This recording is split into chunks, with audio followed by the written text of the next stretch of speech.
Good afternoon. Buenas tardes. And thank you for joining us today.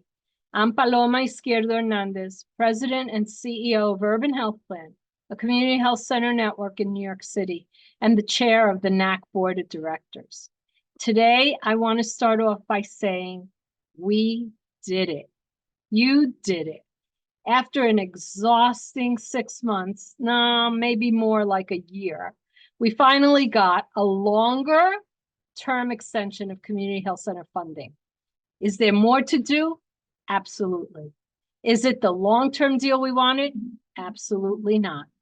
But the bipartisan bill that Congress passed last week, extending funding through the end of this year, gives us a chance to catch our breath. And at a time when other programs are getting cut, Congress not only extended our funding, but they actually also increased it. That victory is a testament to the support health centers enjoy on Capitol Hill. It's the support that is due to all of you and the effort you put in. Inviting your representatives to your health centers, letting them know when you're opening a new clinic, launching a new program in their district, and reminding them that what's at stake for your patients when health center funding is on the line. Over the past year, we have all had to be persistent in our advocacy as health center funding came close to expiring more than once. And every time you responded by calling and emailing Congress and sharing your stories. As Dr. Rhee and Joe Dunn from NACHC are going to tell you, we're not losing sight of our goal of securing a multi-year extension of funding beyond December.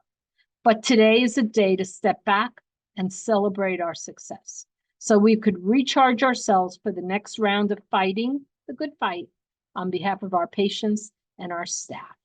I'm so grateful for all of you who reached out to the members of Congress to share with them the transformative impact that health centers have in our communities.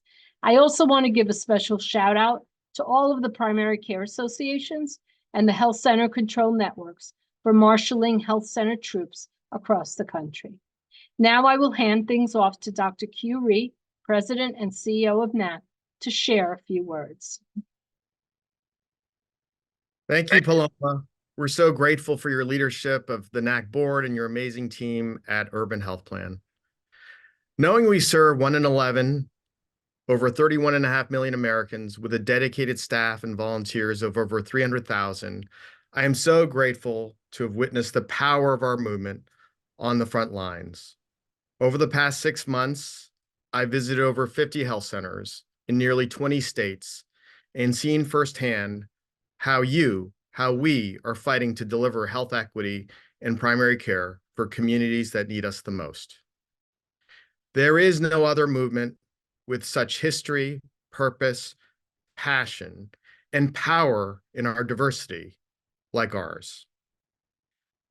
Visiting with many of you in nearly 20 states, from California to the Carolinas, from Texas to Tennessee, from Mississippi to Michigan, from Iowa to Illinois, and meeting you during conferences like CHI in San Diego in August, FOMIT in Las Vegas in October, and P&I in Washington, D.C. last month has been incredibly rewarding. Last month, as thousands of our movement descended down in DC during P&I was able to listen and see firsthand the power of our movement, of our diversity, as I joined hundreds and thousands of us in congressional briefings and meetings. I witnessed firsthand the strength and trust of your relationships with your representatives and senators.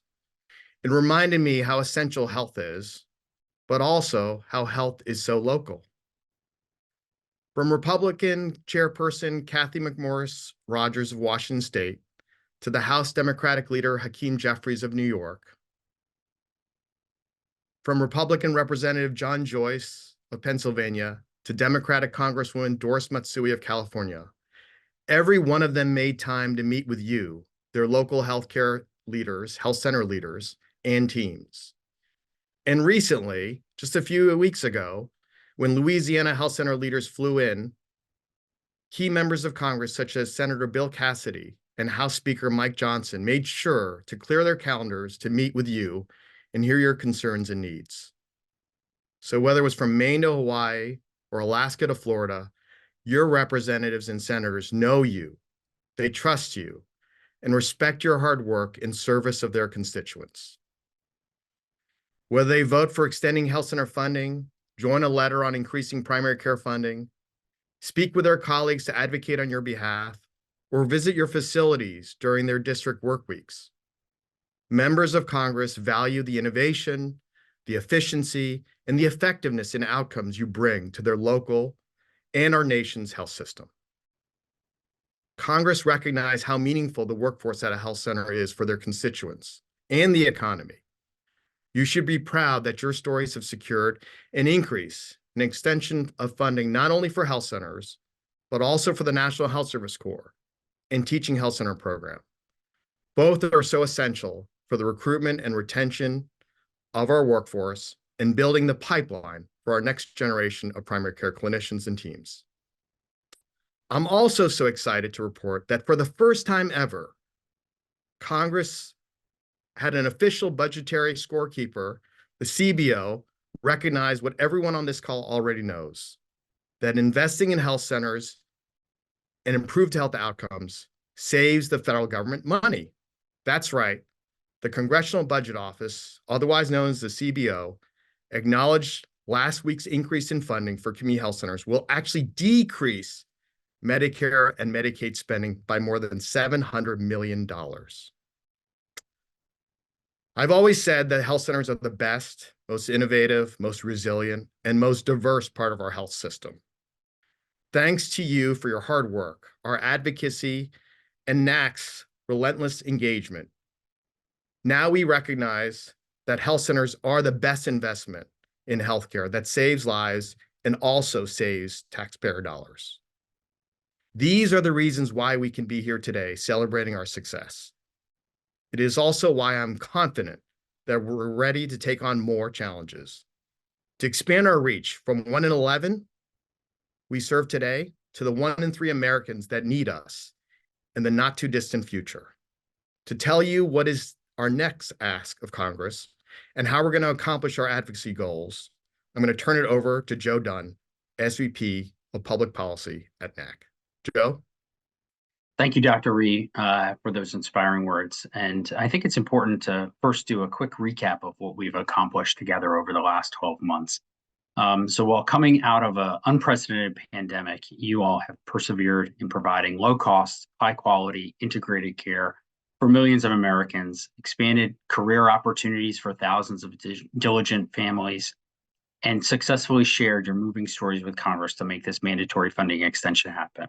So moving forward, this bipartisan extension includes $4.4 billion for community health centers, or a 10% increase, $364 million for the National Service Corps, a 17% increase, and $201 million for the Teaching Health Center Graduate Medical Education Program, a 60% increase on an annual basis. These numbers are at or above the levels in the bipartisan Lower Cost, More Transparency Act that passed the House of Representatives by a 320 to 71 vote in December last year. So now that we've established a new starting point for our mandatory funding, we do need to thank our members of Congress for their broad bipartisan support, and including Senator Sanders and Senator Cassidy at the leadership of the Senate Help Committee, the Energy and Commerce Committee leaders in the House, Representatives Kathy McMorris-Rodgers and Frank Pallone, and so many others like Speaker Johnson, Congressman Jeffries, Chuck Schumer, and Mitch McConnell in the Senate, the sponsors of the original bill, Representative Joyce, Blunt Rochester, Stefanik, and Fletcher. As we get closer to the end of this year, we must all keep pushing Congress to build on the success and aim higher for the next round, both in the funding levels and in the length of the extension. This will be in addition to the push for the extending the vital telehealth flexibilities by this December as well. So before we can plan for the next 9 months, however, we have even a more immediate deadline coming up.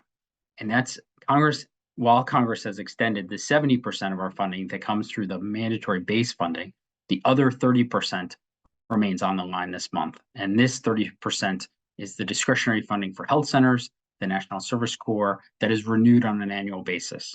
Now, the good news is that both the House and Senate Appropriations Committees have decided to maintain our discretionary funding at the same level, and we need to make sure that that continues even as budgetary pressures are forcing cuts elsewhere in the budget. We need to remind Congress that they need to finish the job and reach a final agreement to protect this last 30% of our funding before March 22nd. So let us bring the same energy we have to the table all year long one more time next week to make this happen.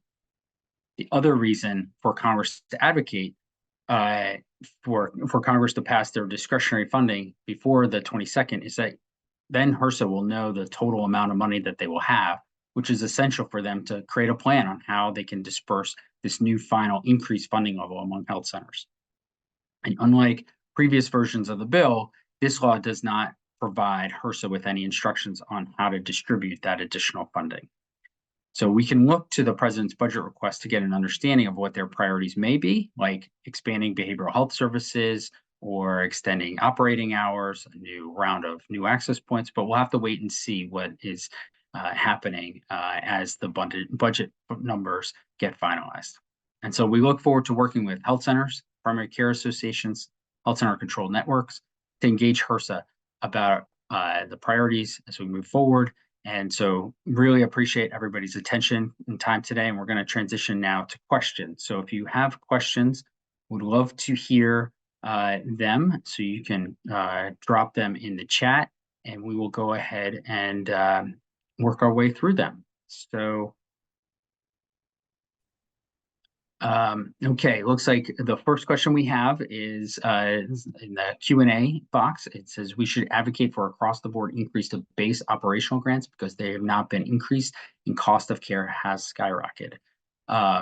Dr. Rhee or Paloma, would you like to highlight that? Yeah, we've definitely heard, I'll start, that the importance of base grant adjustments. As we've done our own study, Joe, remind me, it was 2.1 billion has been lost? 2.1 billion, yes, that's right, through inflation.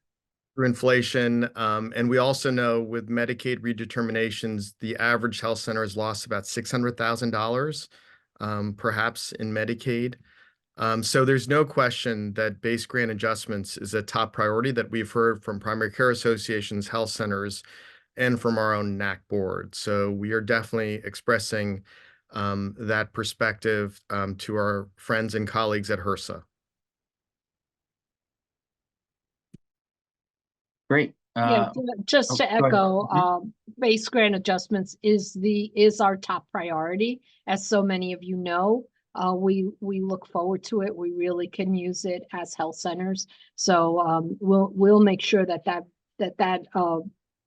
opinion gets voiced with the people at the Bureau at HRSA, and we hear you loud and clear.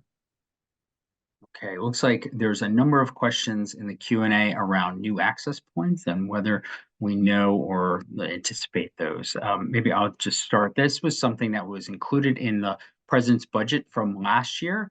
So they did forecast that they would have a new access point round of funding. That was dependent on the funding actually coming to fruition. So now that they know at least 70% of the funding, I think the next step is once they hear the last piece for the discretionary, then they'll come up with a spend plan. I do anticipate that will be one of the things that they will consider as they move forward, but it's unclear yet as to the size of a new access point round or how that would work. If, for example, I know we've had some other questions around lookalikes and whether there would be priority points for that or how that would be structured. So more to come on new access points, but I think that HRSA has certainly recognized the need to grow primary care across the country. And I will tell you, the study we did last year that demonstrated 100 million Americans need greater access to primary care reinforces the need for new access points. But Dr. Rhee or Paloma, please go ahead and add anything you'd like.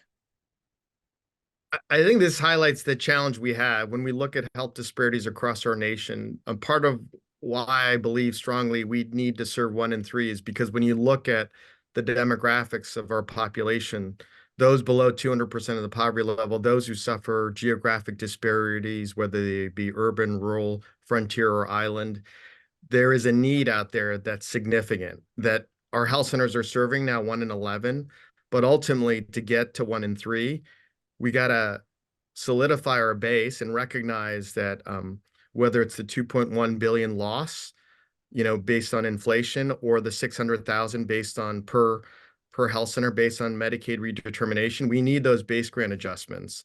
But we also need to recognize there's a lot of need out there as well in terms of people who are not in our waiting rooms or not even there, accessible to some of our centers. And those new access points are very important. So I know that was also a top priority we heard from a number of you. It was pretty much just, close to the, it was below base grant adjustments, but it was a significant area in addition to service expansion, especially in areas like behavioral health. But these are all important points that we will continue to make as we continue this advocacy push. All right. So I've gone through and tried to close out some of the questions that we've already addressed. Another one is the mandatory funding retroactive to October 2023. Yes, that's correct. So the way the bill was structured is there's a new pot of money, $3.5 billion, that was included for health centers, but it was backdated to October of 2023 through December 2024. So that's an interesting way to do it. We're already into the fiscal year by 5 or 6 months, and there were 3 prior continuing resolutions, so short-term extensions that went to November and then January and then to March. But that's correct that the money is retroactive from an operational standpoint, right? HRSA will now have this money that will be moving forward, though, and that is an important element to highlight. Okay. So a few questions about teaching health centers. It looks like teaching health centers specifically around planning grants and the planning and development grantees. So Paloma, I know you have one of those planning and development grantees. The question is, does this funding increase for THC planning grants? I'm happy to also take that, but I just want to maybe mention or if you want to share anything about the importance of the planning grantees. Now, what I'd just like to say is that as a grantee, we're working really hard to get our programs up and moving and being able to accept the first residents. So our work really continues on the ground. And so without that funding, it's going to get harder and harder or impossible to even bring any residents on. So it's great that it's part of the bill. And now, of course, the devil's in the details as to how that plays itself out. Yeah, I think that's exactly right. There's definitely interest, I think, in growing the program horizontally to some new locations, but also a need to recognize the costs that are associated with the per resident amount and that level. And so I know we've heard that. We had a meeting at the P&I a few weeks ago, a month ago, about teaching health center grantee program and the importance of trying to establish both of those things. So yeah, so let's see. Question here, is it correct to say we've received a 10% increase in total funding that we have no idea how it will be distributed? Yes, that's correct, that there's an increase moving forward at an annualized basis of 10%, but unclear right now as to how HRSA will make that determination. And again, part of it is the whole package. They don't see the full picture because the discretionary funding still needs to be resolved. But that will be resolved very shortly next week. Okay. So another question, any possibility of additional services becoming required as a condition of future funding? The Congress did not place any new requirements. There was earlier in the process, there was a new requirement around behavioral health that was included in the Senate bill. That's not included in the bill right now. It's just a straight pot of money for a certain number of days. And that is not something, but I think there's a strong desire to continue to provide behavioral health services. That's a priority of the administration. Dr. Rhee, I don't know if you wanted to mention anything more on that. Well, I do want to highlight, especially as I've gone around the country, and we all know a primary care team of 10 that serves 1,000 patients typically has, behavioral health, oral health, of course, the primary care clinician, social health, and other clinicians, pharmacists often, or optometrists or podiatrists. But there's no question behavioral health was at the top of mind, especially in the shadows of the pandemic and the challenges, whether it be pediatric behavioral health issues or adult pediatric health issues or elderly behavioral health issues. So HRSA did a great study that showcased that the gap that we currently have in terms of having behavioral health professionals is about 74%. So we're only meeting about 26% of the need in terms of the behavioral health team that's needed. I, as a primary care clinician, could have taken care of a mild to moderate case of depression or anxiety disorder, but often needed a psychologist or a psychiatrist for the moderate to severe cases. And we also have a significant gap in substance abuse, which is, I believe, there's a 94% gap. So 6% of the need being met there with a 94% gap. So I know I've heard this recurrently out in the field, and I've definitely heard from HRSA and Carol Johnson and Jim McCrae and Luis Padilla a strong commitment to supporting behavioral health workforce in our health centers. Great. Another question, have you heard anything about additional mandatory funding for health centers in the March 22 appropriations package? That's something that we'll have to wait and see. The Congress is looking to take up a number of issues. That bill on March 22nd will likely be one of the only bills passed before December. And so there's an opportunity. We certainly want to take advantage of it, but we'll have to wait and see how that develops over the next few days to a week or so. Another question, when can we expect to hear about NAPS? No, you said they're waiting for the other 30%. I think HRSA will try to make it clear as soon as they can. So I know Jim often says soon and shortly. I think we'll definitely be waiting for a little bit to see where they go. But Dr. Rhee or Paloma, if you want to add anything in terms of potential timing, I think it's a little unclear right now, but certainly please weigh in.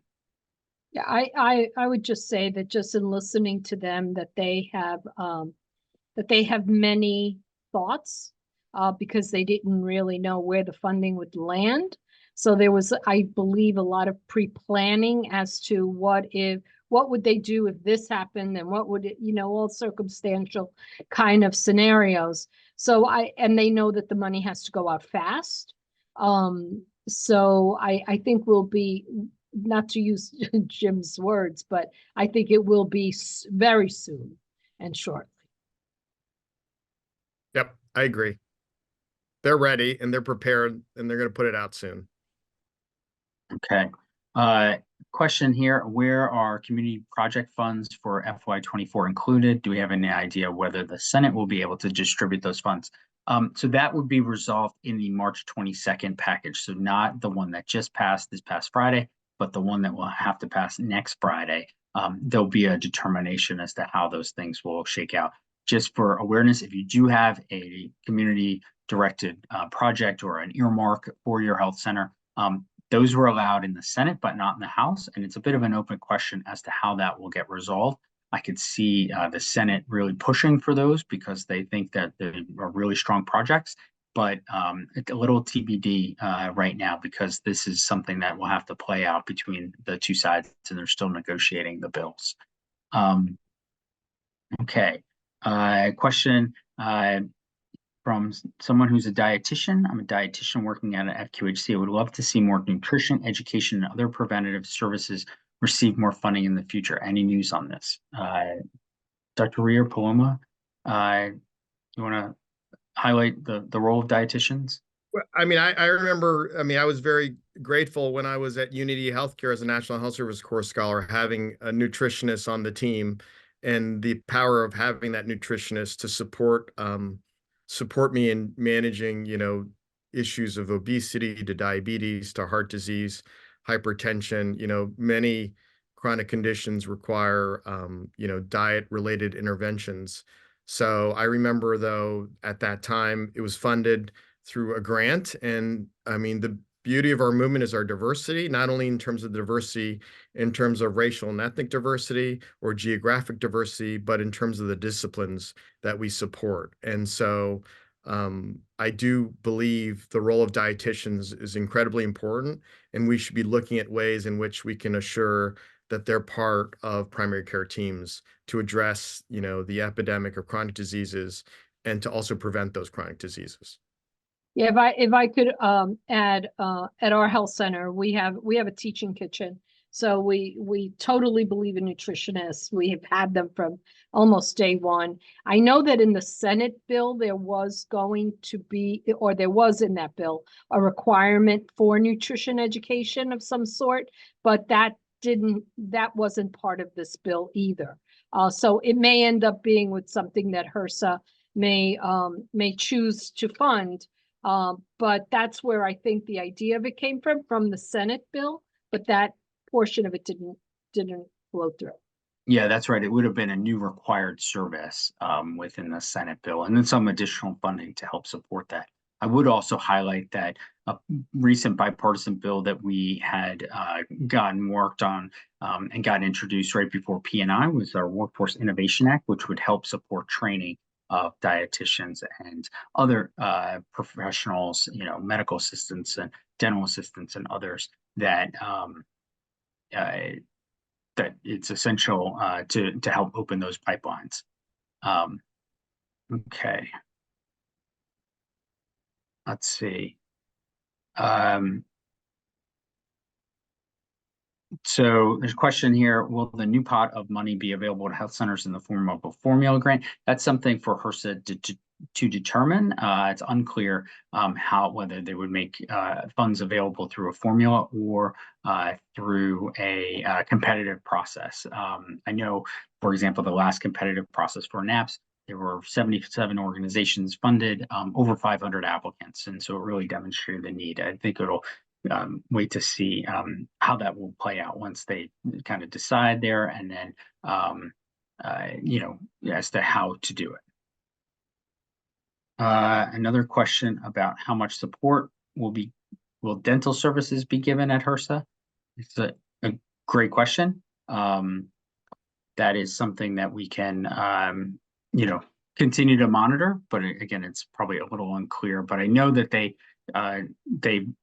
really looked at the gaps both for mental health and then dental as well. So to demonstrate the incredible need that's out there for dental services. I don't know, Paloma or Dr. Rhee, if you wanted to mention anything around.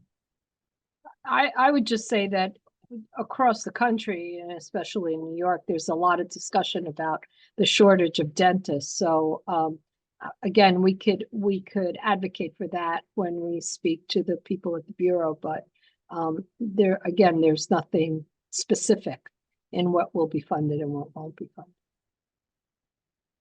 Yeah, I'll just highlight, oral health is connected to so many other, potentially chronic conditions like heart disease. So there's no question that good oral health early, with children extending throughout your lifetime is essential. And so, but it is one of the most challenging areas to close a health disparities gap in, not only because of the workforce challenges, but just the funding challenges as well.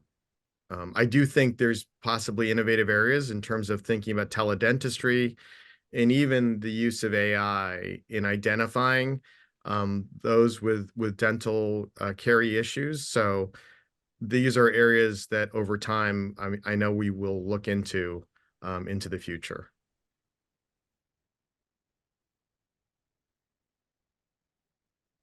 Okay, just looking at a lot of other questions here. I see one around 340B is still under attack. How can NAC help us to continue to keep life-saving medications available to patients? Either one of you like to weigh in, or I can also jump in here. Yeah, why don't you, Joe? Yeah, why don't you go ahead? Sure.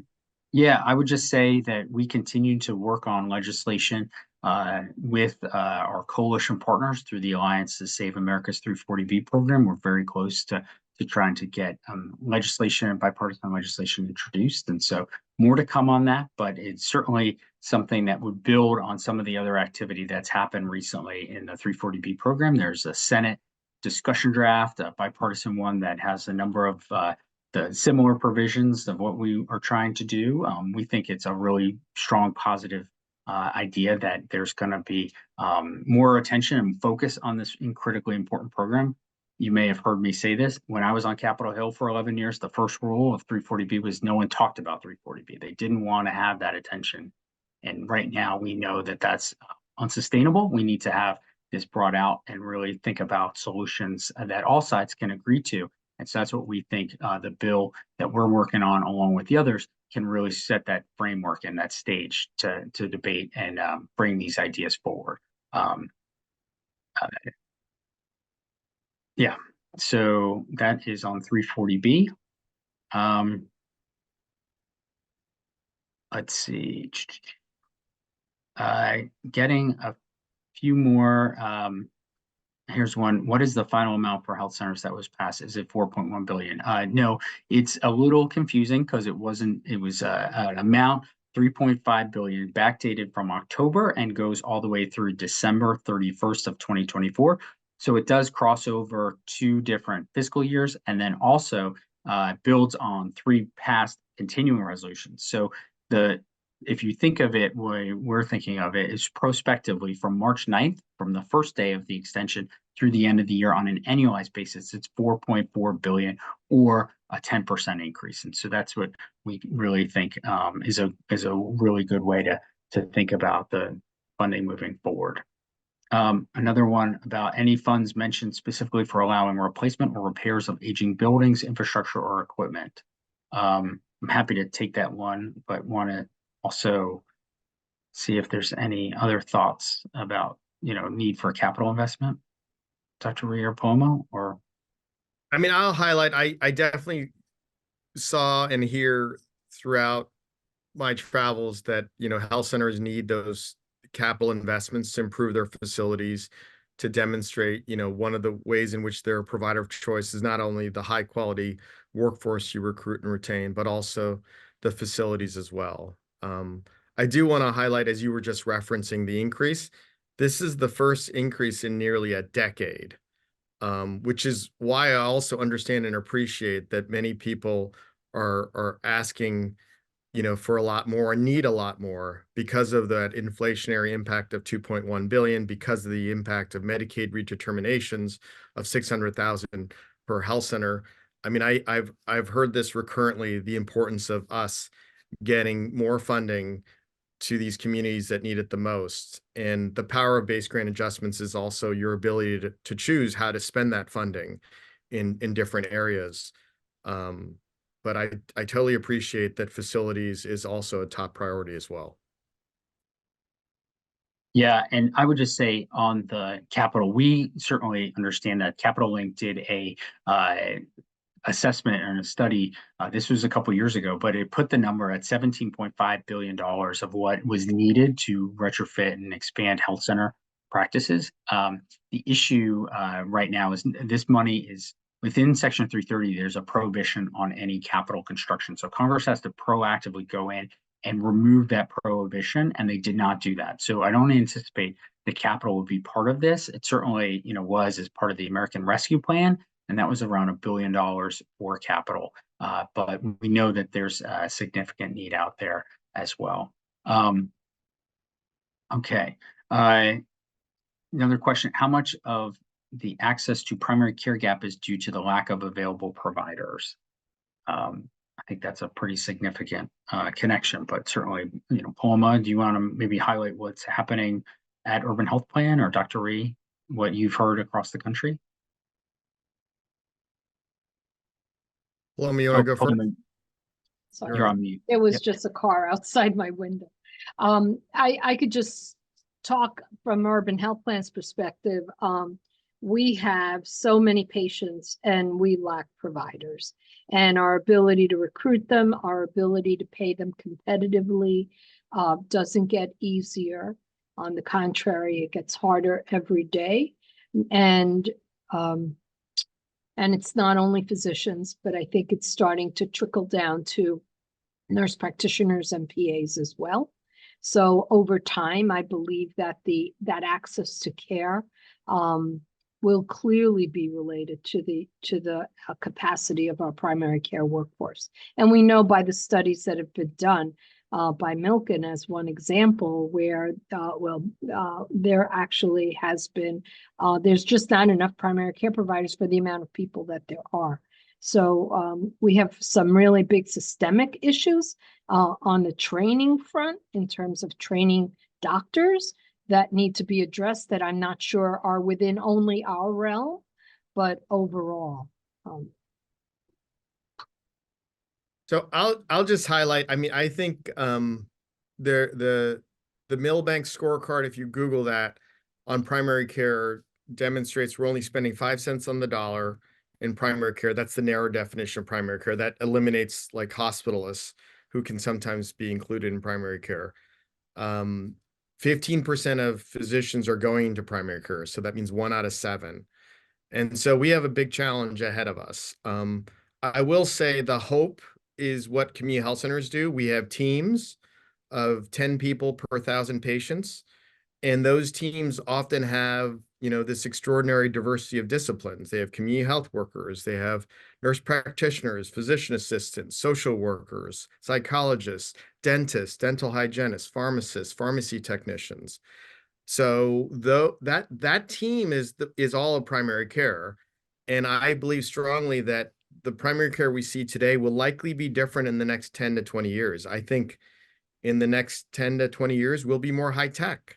Primary care, there was a study done by the Graham Centers that said up to 50% of primary care visits could be done virtually. This was from primary care clinicians themselves being asked the question. And so this idea that we have to think about capital improvements, not only in facilities, but moving from also not only being the highest in terms of trust and highest in terms of touch in a community, but highest in terms of tech, I think will be another part of primary care in the future. I also think the ratios that we currently have of mid-level providers to physicians, which is currently about 1-to-1, will likely be different in the future. I suspect based on the incoming workforce, we'll have a higher ratio of nurse practitioners and PAs to physicians and DOs in primary care. As long as we have this big gap of only 15% of people going to primary care. Now, this is where the hope, once again, our community health centers, teaching health centers have demonstrated that 64%, 2 out of 3 of those folks who go through a teaching health center program, and we've got match day this week, are going to primary care. And over 50% of those, or 54%, are going to underserved primary care. So we need to, really double, triple, quadruple down on the role of teaching health centers. And I appreciate what people were saying before about the current people who need funding to maintain their teaching health centers, but also the planning grantees who are looking to build their teaching health centers. We need to find ways that every health center can be a teaching health center in the future. Great. Couple more final questions. There's one around vision access, especially optometrists, opticians. Ophthalmology remains deficient, especially for low-income populations. Is any specific attention being given to vision care access and expansion in health centers? And Dr. Rhee, I think that speaks to some of the team-based care that you were just referencing. Anything you want to add around vision?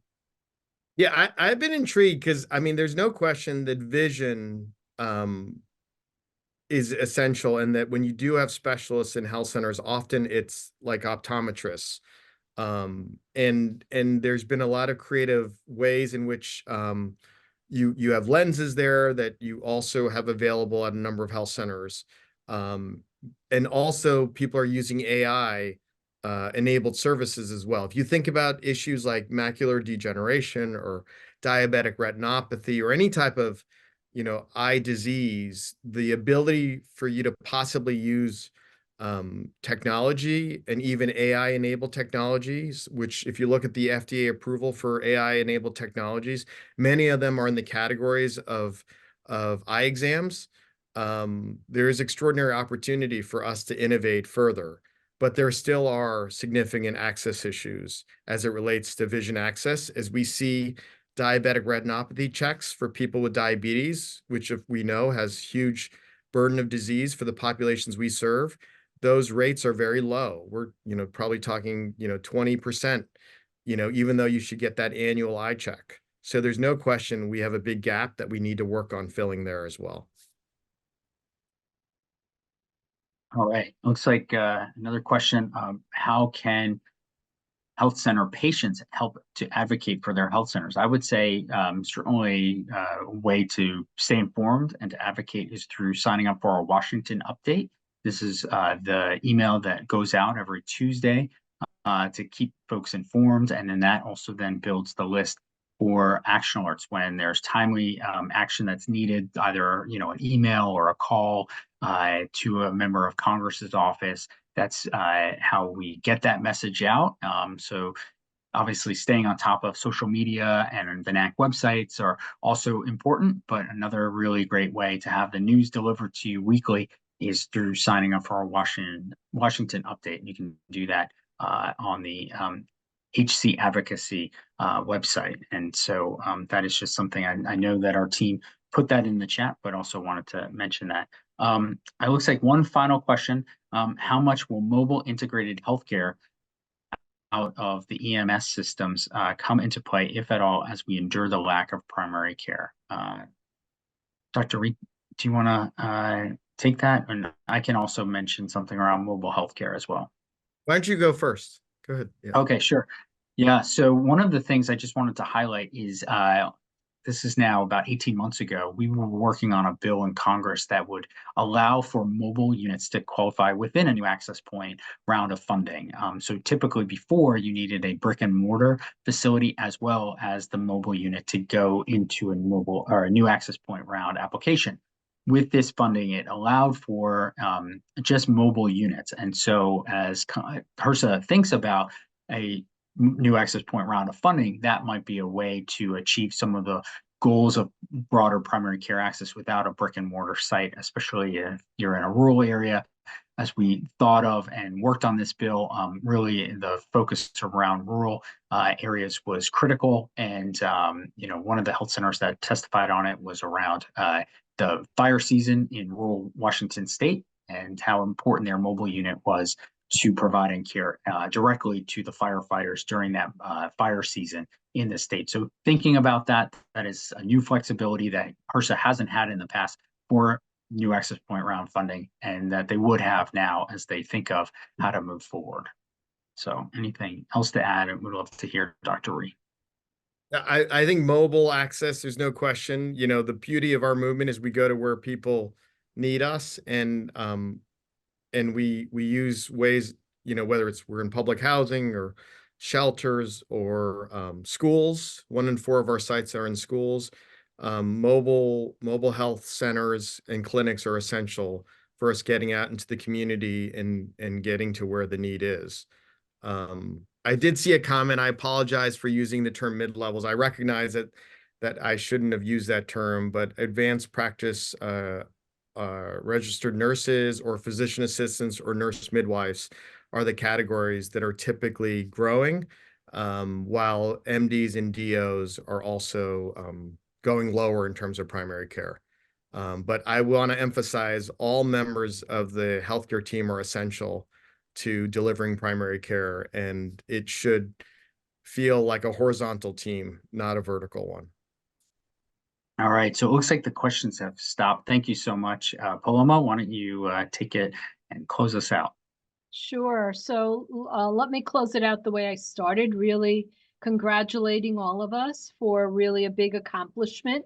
And of course, the fight is not over yet, but you have to win battles, one battle at a time. So this is a big one, and we take a moment to celebrate it. And really don't forget to tell your story.